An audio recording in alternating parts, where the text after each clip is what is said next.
भारत पाकिस्तान ने मिसाइलें दागी तब भी प्रदूषण हुआ है, लेकिन ज्ञान हमेशा आदमी एक ही समय पे देता है जब दिवाली आती है। देश को मिटाने की बात करता है, जो वंदे मातरम ना बोलने की बात करता है, जो सर तन से जुदा कर देंगे ऐसी बात करता है। दोस्तों, अब फिर से दीपावली पर सबका ज्ञान आना शुरू हो गया है। नेता का भी, एक्टर का भी, एक्ट्रेस का भी, सबका ज्ञान आना शुरू हो गया है। और अभी कुमार विश्वास का एक वीडियो वायरल हो रहा है, जिन्होंने इन सबको अच्छा जवाब दिया। तो पहले ये वीडियो देखिए। अभी देखो, पिछले 3 साल से यूक्रेन और रूस आपस में भिड़े हुए हैं। इतना गोला बारूद बर्बाद कर दिया। गाजा में वो भिड़े हुए थे आपस में, है ना, कितना जबरदस्त। हमारी भी बीच में पाकिस्तान से थोड़ा वार्म अप हुआ था। इतना गोला बारूद हुआ, ओजोन परत एकदम सुरक्षित रही। अभी दिवाली पर 4 फुलझड़ी चलेंगी।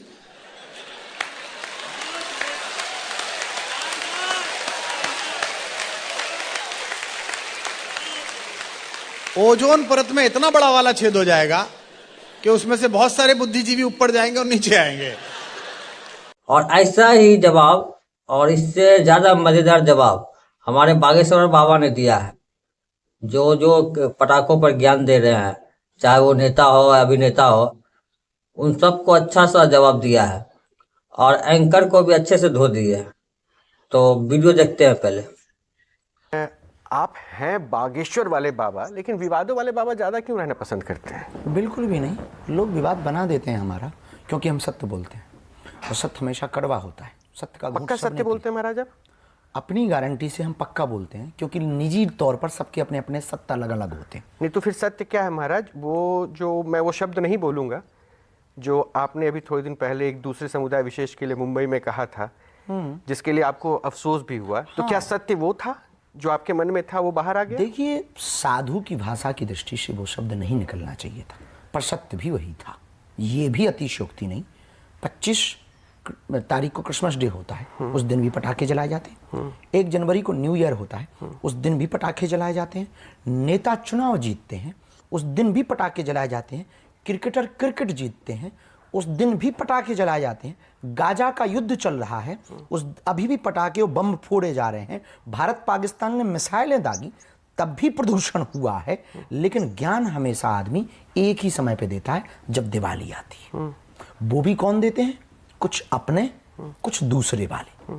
हमने उनसे प्रार्थना की, पटाखों से प्रदूषण होता है, हम ये मानने को तैयार हैं, लेकिन आप ये बात केवल दीपावली पे मत बोलो, और भी हैं उत्सव। नहीं तो लेकिन वो समुदाय विशेष जिसके लिए आपने ये शब्द इस्तेमाल किया, वो समुदाय विशेष से सिर्फ थोड़ी ना बोलता है। एक्टर्स बोलते हैं, क्रिकेटर्स बोलते हैं। आपने हमारा बयान नहीं फिर पूरा ठीक से देखा। हमने एक्टर्स को भी बोला कि अभिनेता जगत के लोगों से भी हमारी प्रार्थना है कि ये ज्ञान अपने पास रखें, क्योंकि जब इनकी पिक्चर रिलीज होती तब ये भी पटाखे फोड़ते। हाँ, तो ये ज्ञान देने के पहले खुद के गिरेबान में झांके।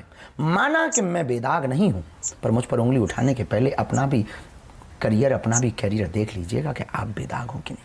अच्छा, मतलब कि आपको उस समुदाय विशेष से कोई परेशानी नहीं? बिल्कुल भी नहीं। हम मुसलमानों के विरोधी नहीं हैं, हम ईसाइयों के विरोधी नहीं हैं। हम सिर्फ उन लोगों के विरोधी हैं, वो चाहे हिंदुओं में हो चाहे मुसलमानों में हो, जो देश के टुकड़े की बात करता है, जो देश को मिटाने की बात करता है, जो वंदे मातरम ना बोलने की बात करता है, जो सर तन से जुदा कर देंगे ऐसी बात करता है। हम उसके पक्षधर हैं। कुछ लोग इस देश में तिरंगा पर चांद देखना चाहते और हम चांद पर तिरंगा देखना चाहते। ठीक है, बहुत पॉजिटिव है कि आप चांद पे तिरंगा, लेकिन अगर आप उनके विरोधी नहीं है तो हिंदू राष्ट्र बनाने के बाद एक तो यही मैसेज जा रहा है ना कि आप जिस तरह बोलते हैं हिंदू राष्ट्र, अभी पद यात्रा पे आप निकलने वाले हैं। बिल्कुल, 7 नवंबर से किसके लिए? हिंदू राष्ट्र के लिए ना? बिल्कुल, 7 नवंबर से 16 नवंबर तक अपने जीवन काल की हम दूसरी पद यात्रा कर रहे हैं। जब तक जिएंगे तब तक करेंगे। हिंदुओं के बल को बढ़ाने के लिए, हिंदुओं को प्रखर मुखर करने के लिए, हिंदुओं की एकता के लिए, हिंदू संगठन के लिए ये हम कर रहे हैं। अपनी संस्कृति का प्रचार करना, अपने समाज का प्रचार करना, अपने देश का प्रचार करना इस देश के संविधान के लॉ में, उसके तहत हम अपने सनातन संस्कृति का प्रचार कर रहे हैं। नंबर 2, हिंदू राष्ट्र बनाने का मतलब ये नहीं है कि मुसलमानों को भगाओ। हिंदू राष्ट्र का मतलब है हिंदू मुसलमानों का दंगा हटाओ। हिंदू राष्ट्र का मतलब है वैचारिक बेमनस्ता दूर करो, एकता लाओ। हिंदू राष्ट्र का मतलब है हम सब एक हों। इस देश में 65 से ज्यादा इस्लामिक देश है। दुबई भी तो है, तो क्या वहां हिंदू नहीं रहते? रहते ना। पाकिस्तान इस्लामिक देश है, वहां भी तो हिंदू रहते हैं। लेकिन वो तो उनकी संख्या कम होती गई, वो तो कहते हैं शोषित हैं। लेकिन यहां उल्टा है, हिंदू घट रहा है, दूसरे बढ़ रहे हैं, क्योंकि इस देश में प्रायोजित तरीके से सेकुलर देश बना दिया गया, बहुत प्रायोजित। तो सेकुलर होने में दिक्कत है आपको? हमको बिल्कुल दिक्कत है। सेकुलर काहे का सेकुलर? या तो इस तरफ रहिए या उस तरफ रहिए, बीच के बीच मत रहिए साहब। आप हमारे विपक्ष में या तो क्वेश्चन करिए या हमारे पक्ष में क्वेश्चन कई करिए। बार यही जो भाव होता है ना आपका, पक्ष विपक्ष, ये हिंदू का राष्ट्र को ऐसा भाव प्रतीत कर दिया जाता है कि आप मुस्लिम पक्ष के विरोधी हैं, ईसाई धर्म के यदि हम मुस्लिम पक्ष के विरोधी होते तो हम अब्दुल कलाम साहब की चर्चा ना करते। यदि हम मुस्लिम पक्ष के विरोधी होते तो हम रहीम रसखान के दोहा ना गाते। यदि हम मुस्लिम पक्ष के विरोधी होते तो इनके देवी देवताओं पर टिप्पणियां करते। यदि हम मुस्लिम पक्ष के विरोधी होते तो हमारे मित्र मुसलमान ना होते। यदि हम मुस्लिम पक्ष के विरोधी होते तो हम इस देश में ये मांग करते कि सिर्फ हिंदू रहेंगे, क्योंकि 1947 में भारत जो डिवाइड हुआ, 2 टुकड़ों में भारत जो बटा, मजहब के नाम पर बटा है। मजहब के नाम पर बटा तो इस देश में रहने वाले मुसलमानों ने भी पाकिस्तान की जमीन को मांगने के लिए नारे दिए थे, फिर तुम चले क्यों नहीं गए?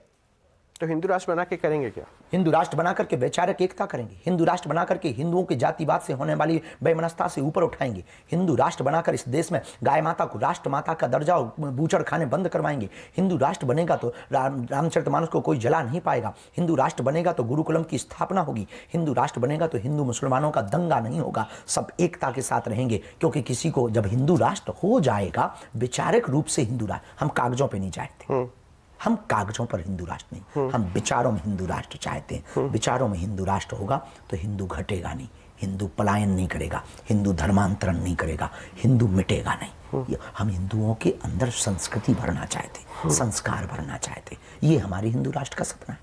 तो अगर हिंदू राष्ट्र महाराज जो बनाना चाह रहे हैं, जो सपना आप देख रहे हैं, ताजमहल को आप तेजो महल बोलेंगे, या फिर आपकी नज़र में ताजमहल क्या है, तेजो महल है? हमने अभी इस पर बहुत ज़्यादा विचार नहीं किया कि वो तेजो महल या ताजमहल। अभी तक तो पढ़ा है कि ताजमहल है। कोई रिसर्च करेंगे, हमको कोई ऐसे तथ्य मिलेंगे नहीं, हम अपनी कई आधार दिए जाते हैं। कई सनातन के प्रमुख चेहरे जो हैं, प्रखर चेहरे, वो कहते हैं वो तो महादेव का। हम जब तक तथ्य नहीं मिलेगा, कोई सबूत नहीं मिलेगा ऐसा, तब तक हम इस बात पे अपनी बात नहीं। और हिंदू राष्ट्र बना देंगे और सबूत आपके पास आया, कुछ ऐसे डॉक्यूमेंट्स आए, तब फिर क्या करेंगे? तो कानूनी प्रक्रिया, इस देश में संविधान है, इस देश में लॉ है, इस देश में न्यायपालिका है। जब न्याय की प्रणाली के आधार पर राम मंदिर बन सकता है, तो अगर तथ्य सही होंगे, सबूत होंगे, तो ताजमहल शिव मंदिर भी हो जाएगा। अच्छा बाबा, एक बात बताइए, ये तो ठीक है तथ्य सही कर रहे हैं, लेकिन मुझे लगता है कि आप एक पार्टी विशेष को भी सही करते हैं क्या? क्योंकि ये मेरे शब्द नहीं है, मैं आपको बता दूं, बिहार चुनाव में जब अभी वहाँ पे बातें हो रही है, तो आप दरअसल ये पद यात्रा जो कर रहे हैं, जिसको हिंदू राष्ट्र कह रहे हैं, वो कहते हैं कि इन्फ्लुएंस्ड बाय अ पार्टी है, मतलब एक पार्टी से पूरी तरीके से आधार बनाया हुआ है। 2024 में चुनाव होना था, 2023 में आपने जो है पद यात्रा कर दी आपने मध्य प्रदेश से। पर चुनाव तो मध्य प्रदेश में नहीं थे। लेकिन उससे मैसेज तो आप हिंदू राष्ट्र दे रहे हैं ना, क्योंकि बिहार में तो कास्ट फैक्टर होता है। तो आपका उद्देश्य क्या है, बीजेपी को जिताना? बिल्कुल भी नहीं, क्योंकि हम यदि बिहार में ये पदयात्रा करते तो प्रभावशाली होती। हम ये पदयात्रा कर रहे हैं दिल्ली से वृंदावन, जानबूझकर। तो इसमें कोई बिहार का लोग शामिल नहीं होगा क्या? आएंगे, वो उनके विचार, पूरे देश के लोग सम्मिलित होंगे। लेकिन भैया, चुनाव की डेट है, आज निश्चित हुई, 2 दिन पहले, 3 दिन पहले। हमारी पदयात्रा की घोषणा 6 महीने पहले से। लोगों का पता नहीं कि लोग कहां से जोड़ देते कि हम किसी पार्टी के। हम अभी युगांडा गए थे, अब वहां किस पार्टी को जिताने गए थे।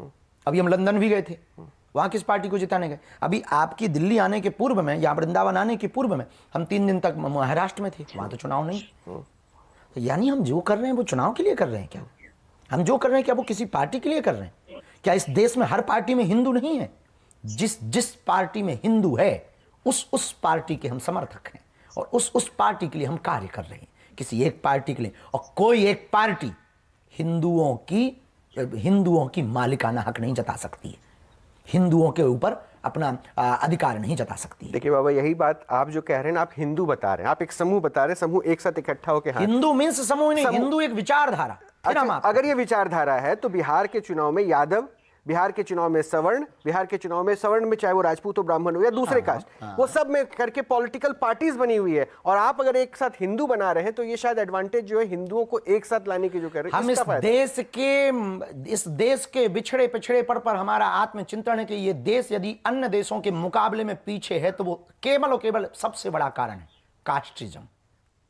जब तक इस देश में राष्ट्रिज्म का भाव नहीं भरेगा, राष्ट्रिज्म, ये अच्छा यस, तब तक भारत भव्य नहीं हो पाएगा, तब तक भारत दिव्य नहीं हो पाएगा। जब तक भाषावाद और क्षेत्रवाद से ऊपर उठकर के भारत के व्यक्ति का व्यक्तित्व नहीं होगा, तब तक भारत भव्य नहीं हो पाएगा, दिव्य नहीं हो पाएगा। हम इस देश में कास्टिज्म नहीं, राष्ट्रिज्म चाहते हैं। हम इस देश में भाषावाद, क्षेत्रवाद नहीं, राष्ट्रवाद चाहते हैं। हम इस देश में जातियां तो चाहते हैं, जातिवाद नहीं चाहते।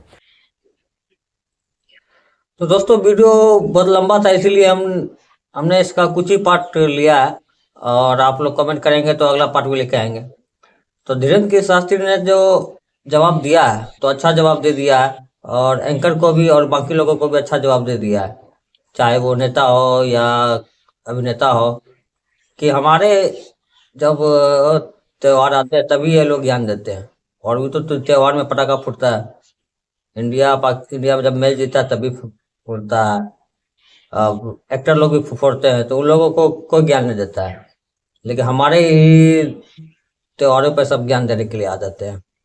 तो इनको अच्छा जवाब दिया है धीरेन्द्र के शास्त्री ने, और इसके आगे भी बहुत कुछ बोला है कि सही बात है, जो जो उन्होंने कहा उनके बात से एग्री करते हैं। और अगर आपको ये वीडियो पूरा देखना है तो डिस्क्रिप्शन में इसका लिंक है, तो जाके देख लीजिएगा और कमेंट कीजिएगा, तो फिर अगले पार्ट भी लेके आएंगे। तो अच्छा लगा वीडियो मज़ेदार रहा और जवाब अच्छा मिल गया है सबको। और जो धीरेन्द्र के शास्त्री जी ने कहा है, जो कुमार विश्वास साहब ने कहा, तो उससे अच्छा जवाब मिल गया है।